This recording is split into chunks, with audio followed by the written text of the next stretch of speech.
शाम के ठीक 6 बजे आसमान नारंगी से धीरे धीरे नीला होने लगता था। एक पुरानी सी गली थी जहां ज्यादातर घरों की दीवारें उखड़ी हुई थीं, और उसी गली के आखिरी मोड़ पर एक छोटी सी सफेद बहुत ही क्यूट बिल्ली हर रोज एक ही जगह आकर बैठ जाती थी। वो भूखी नहीं होती थी, वो ठंडी जमीन से भी नहीं डरती थी। वो बस किसी के कदमों की आवाज ढूंढ रही थी। उसका नाम किसी ने नहीं रखा था, पर मोहल्ले के लोग उसे रूई कहर बुलाने लगे थे, क्योंकि वो बिल्कुल कपास की तरह सफेद और मुलायम थी। रूई की आंखें बहुत बड़ी थीं, ऐसी आंखें जो हर वक्त सवाल पूछती थीं। वो आज आएगा ना? जब रूई को घर मिला था कुछ महीने पहले तक रूई ऐसी नहीं थी। वो हंसती नहीं थी, पर उसकी पूंछ हर वक्त खुशी से हिलती रहती थी, क्योंकि उसके पास आरव था। आरव उसी गली में रहता था, एक शांत सा लड़का जो रोज कॉलेज से लौटते वक्त रूई के लिए दूध और बिस्कुट लाता। पहली बार जब उसने रूई को देखा था, वो बारिश में भीग रही थी, नाली के पास सिमटी हुई, कांपती हुई। आरव ने बिना कुछ सोचे अपनी जैकेट उतारी और रूई को उसमें लपेट लिया। डर मत, अब तू अकेली नहीं है, उसने धीरे से कहा था। और उस दिन के बाद रूई ने उसी आवाज को अपना घर मान लिया था। आरव रूई को अपने कमरे में नहीं रख सकता था।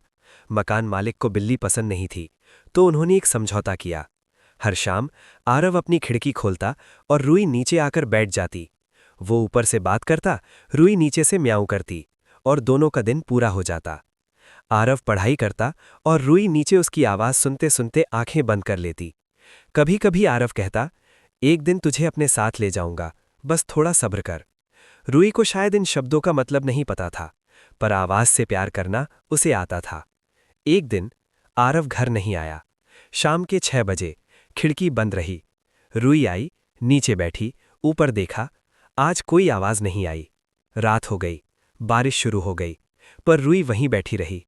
अगले दिन पता चला आरव का एक्सीडेंट हो गया था। उसे अस्पताल ले जाया गया, और फिर वो कभी वापस नहीं आया। इंतजार जो आदत बन गया। रूई को ये नहीं पता था कि इंसान लौटकर क्यों नहीं आते। उसे बस इतना पता था, 6 बजे खिड़की खुलती है तो वो रोज आती, धूप हो या बारिश, ठंड हो या गर्मी। लोग उसे भगाने लगे। किसी ने कहा पागल बिल्ली है, पर रूई पागल नहीं थी, वो वफादार थी। हर कदम की आवाज पर वो कान खड़े कर लेती, हर खिड़की खुलने पर दिल थाम लेती। एक शाम मोहल्ले की एक छोटी लड़की रूई के पास आई। उसने देखा बिल्ली कांप रही थी, पर भाग नहीं रही थी। लड़की ने प्यार से कहा, तू रोज यहां क्यों आती है? रूई ने जवाब नहीं दिया, पर उसकी आंखें सब कह रही थीं। लड़की ने रूई को गोद में उठाया। पहली बार रूई ने विरोध नहीं किया, क्योंकि उस गोद में थोड़ी सी वही गर्माहट थी जो उसने पहले महसूस की थी। अंत नहीं, बस ठहराव। आज भी शाम के 6 बजे रूई उस गली से गुजरती है, पर अब वो खिड़की के नीचे नहीं बैठती।